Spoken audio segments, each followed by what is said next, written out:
Shalom, shalom. Bwana asifiwe wapendwa. Ni furaha yangu ya siku ya leo pia kukutana katika Bible study ya siku ya leo. Na ninashukuru Mungu kwa wakati ambao anatupa kujifundisha neno na kuomba na kushiriki pamoja, tukijua ya kwamba Biblia inasema imani inakuja kwa kusikia na kusikia neno.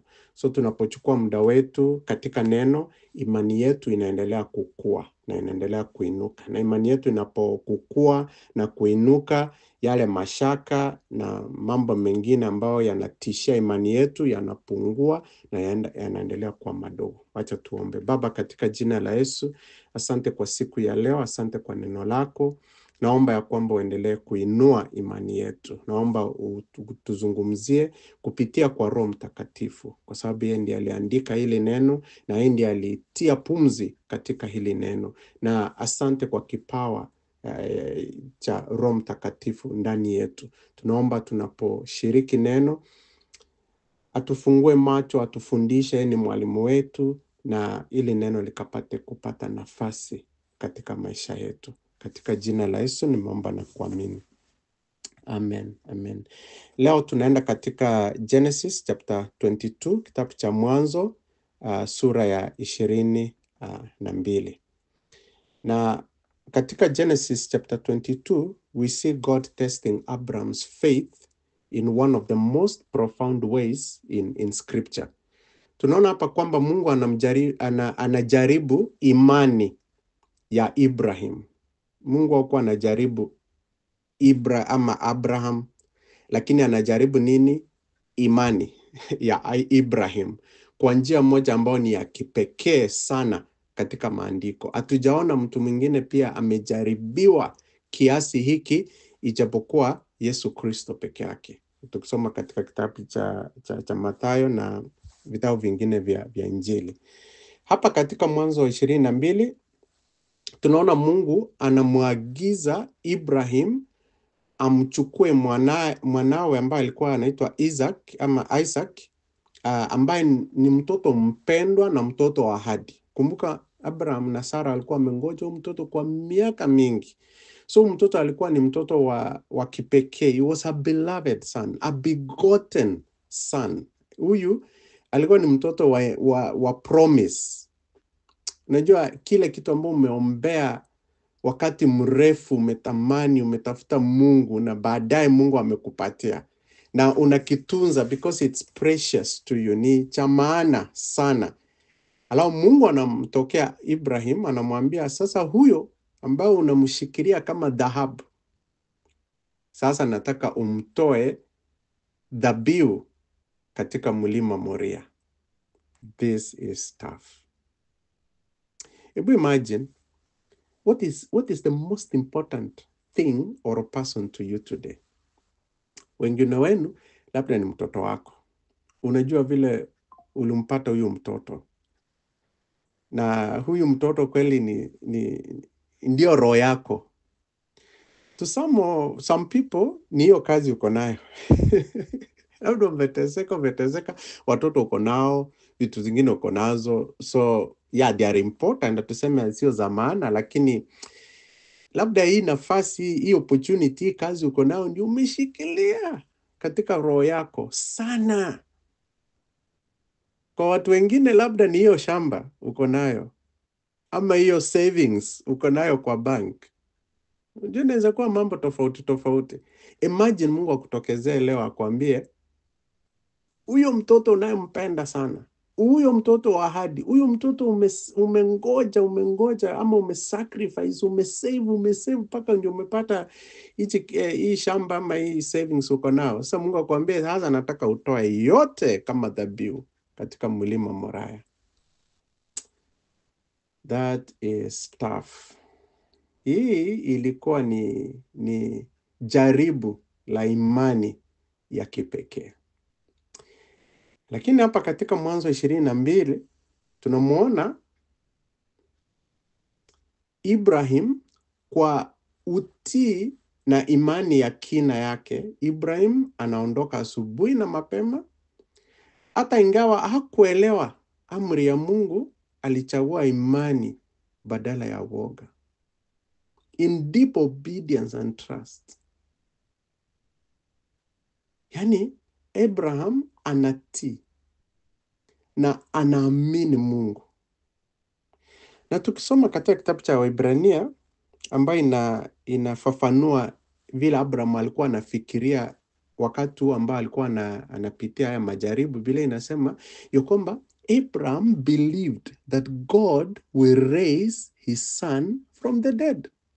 Imagine, Abraham alimtoa mwanake dhabihu. Kwa nini? Kwa sababu ya imani na kwa sababu ya kumtrust Mungu. Hebrews inatuambia kwamba Abraham aliamini ya kwamba hata kama angeenda amchinje na amuue mtoto wake katika mlima Moria, alikuwa na imani ya kwamba Mungu atamfufua Isaac. So what made him to obey is actually faith. Ni ile imani ambayo alikuwa nayo katika Mungu. Akasema, si Mungu alinipa mtoto baada ya miaka 90, hata sijui miaka 100, na Sara akiwa miaka 90. The same God, huyu Mungu hata Isaac akikufa, Mungu anaweza mfufua. This is deep. Kwa nini? This is the place of faith in obedience. Wakati mwingi kitu ambao kinatuzuia kutotii Mungu, Mungu anapotuambia fanya hivi, acha hii kazi, nitakushughulikia, ama toa hizi pesa kama dhabihu, ama mtoe huyu mtu, ama achana na hiki kitu, mimi I'll take care of you. Mada mingi kitu inatuzuia, inatufanya tusimtii Mungu, ni kwa sababu hatuna imani. Kwa sababu nikipeana hizi pesa, sasa mimi maisha yangu itakuwa namna gani? How will I eat? How will I pay my bills? Maisha yangu ya usoni itakuwa aje? Nikisacrifice hii opportunity kwa sababu ya Mungu, watoto wangu watakula nini? So God was actually testing the faith. Na mara mingi Mungu jaribu imani yetu. Kweli tunamwamini ya kwamba Mungu atatushughulikia, ama tunaamini hiyo kazi ambayo Mungu ametupatia? Tunaamini ya kwamba Mungu atatulinda, ama tunaamini wala watu ambao Mungu ameweka katika maisha yetu? So tunapowaona tunasema hawa ndio watatushughulikia. Unasema naamini Mungu, nashukuru, lakini ndani unajua imani yako iko katika pesa yako, imani yako iko katika mume wako, imani yako iko katika mke wako, imani yako iko katika ile mali ambayo uko nayo, imani yako iko katika jambo fulani. Ndipo hata the psalmist alisema, nitayainua macho yangu, msaada wangu utatoka, nitainua macho yangu milimani, msaada wangu utatoka wapi? Alafu anajijibu anasema, msaada wangu utatoka katika Bwana.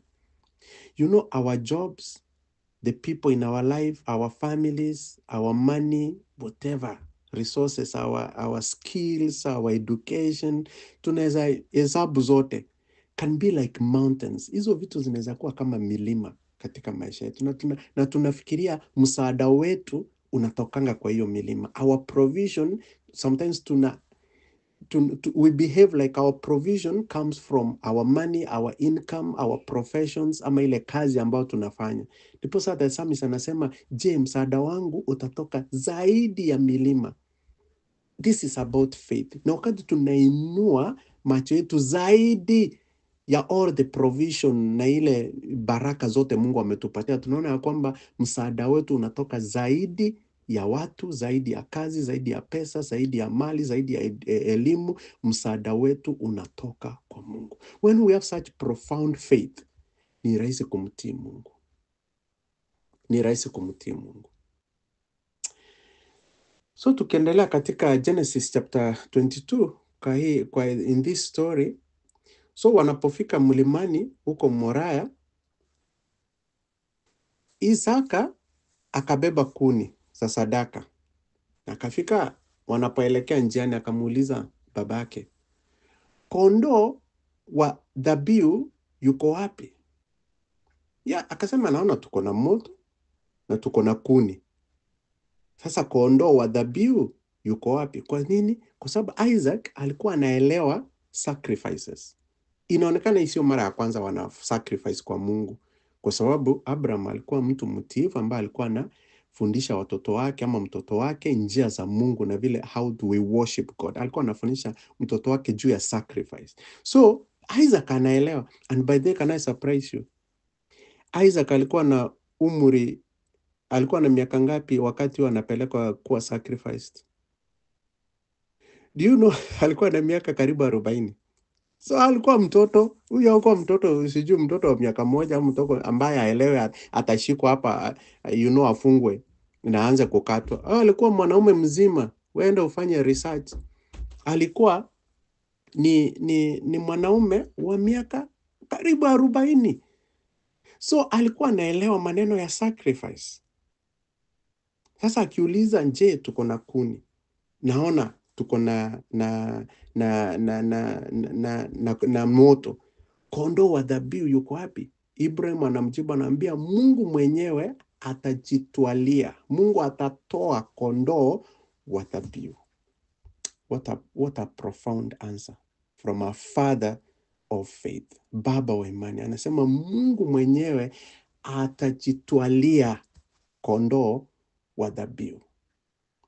Na wanafika mlimani, Ibrahim wanatengeneza ile altar, alafu anachukua mtoto wake anamfunga. Na vile niliwaelezea, Isaac au kwa mtoto wa miaka 2 ambaye anafungwa, alikuwa mwanaume wa miaka karibu 40. So yeye kulala katika ile altar, si ati alishikwa na wanaume 20 akafungiwa huko. Sasa Abraham akachukua kisu anataka kumkata. Ibrahim alimuelezea, na Isaac offered himself as a sacrifice kwa altar. Angekimbia, angekataa, na hakuna kitu Ibrahim angefanya.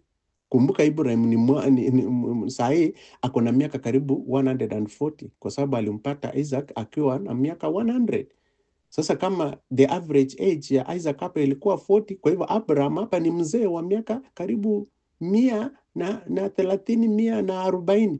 Na huyu mwanaume barubaru wa miaka 40 angempiga, angetoroka. Inamaanisha kwamba Isaac was part of the sacrifice. Yeye alielewa, Abraham alimuelezea, na hata anapofungwa huko karibu, sasa Abraham anachukua kisu anataka kumsacrifice. Isaac was agreeing to the sacrifice. Kwambia, this is a deep message. Kumbuka what the Bible tells us. Biblia inatuambia offer yourself as a living sacrifice, holy and acceptable before